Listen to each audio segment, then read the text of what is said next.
Imagine living in total darkness, unable to read, recognize faces, or see the world around you. For millions of people with advanced blindness, that's reality. But now, a tiny chip from Stanford Medicine is changing everything.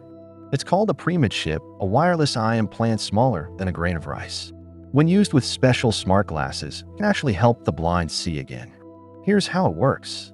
The glasses have a tiny camera that captures what's in front of you. It sends the image as invisible infrared light to the chip placed at the back of the eye. The chip turns that light into electrical signals, which travel to the brain, creating vision.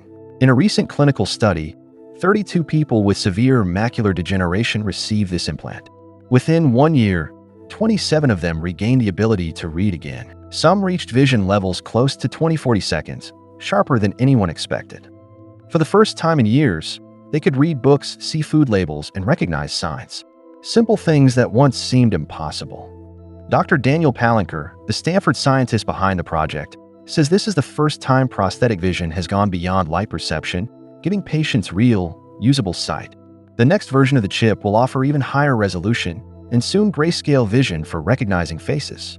Researchers believe future models could bring near normal sight, maybe even better with digital zoom.